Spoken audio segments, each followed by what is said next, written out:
அதாவது பாத்தீங்கன்னா ஆரோக்கியமான தாம்பத்தியம் வந்து ஆரோக்கியமான சந்ததிகளை உருவாக்கும், ஆரோக்கியமான சமுதாயத்தை உருவாக்கும்.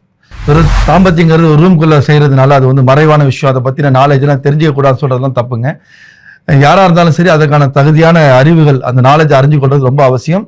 நீங்க தகுதியான ஒரு ஆரோக்கியமான தாம்பத்தியத்தை இல்லை, அதை மட்டும் நீங்க உலகத்துல இருந்து நீக்கிட்டீங்க அப்படின்னு சொன்னா உலக அழிவுக்கே அதாவது ஒரு பெரிய காரணமாக ஆகிறதுக்கான வாய்ப்புகள் இருக்கே அப்படின்னு சொன்னா ஆரோக்கியமான தாம்பத்தியம் மட்டும் நல்ல குடும்ப வாழ்க்கையும், சந்தோஷமான ஒரு குடும்ப வாழ்க்கை, ஆரோக்கியமான குழந்தைகளை உருவாக்குறதா இருக்கட்டும், ஆரோக்கியமான சமுதாயத்தை உருவாக்குறதா இருக்கட்டும், உலக வளர்ச்சிக்கு அதாவது வெறும் வந்து ஏஐ வந்துருச்சு, அந்த கம்ப்யூட்டர் வந்துருச்சு, இந்த டெக்னாலஜி வந்துருச்சு, இது மட்டும் உலகத்தை வளர்க்காது.